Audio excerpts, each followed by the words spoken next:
How to screen record restricted apps. Hi everyone, this is Kate and welcome back to another video. And on today's video we will see how we can screen record the restricted application. So without further ado, let's get started with this video. First of all, you need to install the application as the Screenshot Touch. So in order to install that, open a Play Store in your device.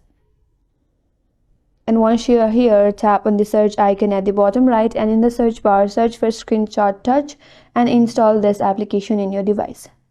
Once you have completely installed it, now open up the application.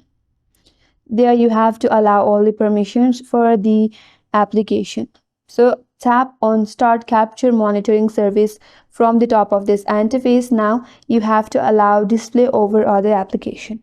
Here tap on the search icon at the top right. Now search for Screenshot Touch and allow the permissions. Once you have done that, now you can go back to the application. Then tap on the Start Recording or Casting with a Screenshot Touch. Then tap on Start Now. You can open up any restricted app and it will help you screen record the application. And that's all for today's video. Hope this video was helpful, and if you're new to our channel, consider subscribing. Thanks for watching and stay tuned for more videos.